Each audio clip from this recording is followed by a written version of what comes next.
സമരം തുടങ്ങുന്നതിന് മുമ്പ് സാധിക്കുന്ന എല്ലാവിധ വഴികളും ആരാഞ്ഞിട്ടും വഴി അടഞ്ഞത് കൊണ്ടാണ് നാം ഈ സമരത്തിലേക്ക് നമ്മളെ അവർ വലിച്ചിഴച്ചത് എന്നാണ്. ആ വലിച്ചിഴച്ചതിൻ്റെ 119ാമത്തെ ദിവസമാണ്.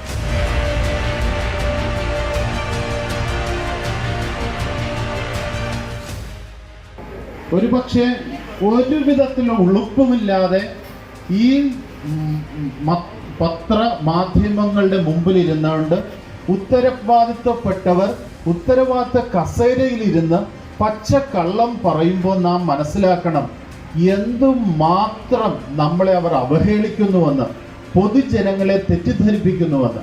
അവർ പറഞ്ഞത് 6 കാര്യങ്ങൾ സാധിച്ചു തന്നു, 7ാമത്തെ ഒരു കാര്യത്തിന് മാത്രമേ ഇങ്ങനെ ബുദ്ധിമുട്ടുള്ളൂ എന്നാണ്. അപ്പോൾ ഞാൻ ഈ മത്സ്യത്തൊഴിലാളികളോട് ഞങ്ങൾ കൂടിയിരുന്ന ഈ രണ്ട് ദിവസം മുമ്പ് കൂടിയിരുന്ന അവരോട് ചോദിച്ചു, ശരി, നിങ്ങളുടെ എല്ലാ ദിവസവും ഇപ്പം ഉപയോഗിക്കുന്ന കാര്യം എന്താണ്? മണ്ണെണ്ണയാണ്. അപ്പോൾ ഈ 7 കാര്യങ്ങൾ 6 കാര്യം സാധിച്ചു തന്നു എന്നാണ് പറയുന്നത്. അങ്ങനെയാണെങ്കിൽ അതിൽ ഒരു കാര്യം മണ്ണെണ്ണയുടെ സബ്സിഡി കുറയ്ക്കുക എന്നതാണ്.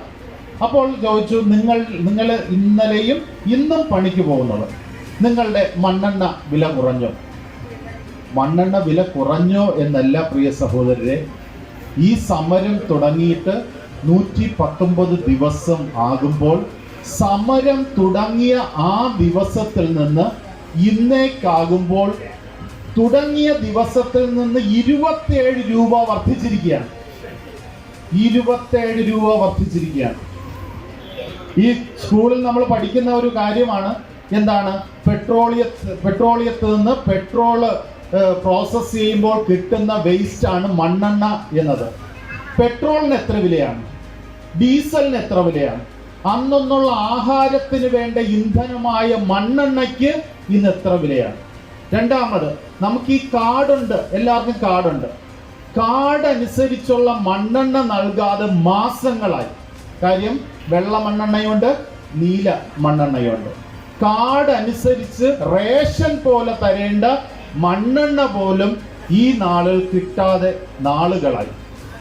ഇനി ഈ ബുദ്ധിയുള്ള നമ്മൾ മനസ്സിലാക്കണം എത്രത്തോളം നമ്മുടെ മത്സ്യത്തൊഴിലാളികൾ ഓരോന്നും മനസ്സിലാക്കുന്നുവെന്ന്.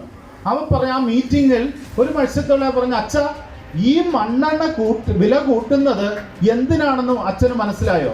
ഈ മണ്ണെണ്ണ കൂട്ടുന്നത് നമുക്ക് ഇന്ന് പണിക്ക് പോയി കാശ് കിട്ടിയില്ലെങ്കിൽ 10,000 രൂപയോളം, 7 മുതൽ 10,000 രൂപ, എത്ര പേര് ഏത് വള്ളത്തിൽ പണിക്ക് പോകുന്നു എന്നതിനെ ആശ്രയിച്ചിരിക്കും. 10,000-ലധികം രൂപ മീന് കിട്ടിയില്ലെങ്കിൽ നമുക്ക് നഷ്ടമാണ്. അധ്വാനിച്ച് നഷ്ടം വരുന്ന ജോലി ഏതാണ്? മത്സ്യബന്ധനമാണ്. അധ്വാനിച്ചാൽ മിനിമം എന്തെങ്കിലും വേതനം കിട്ടണം.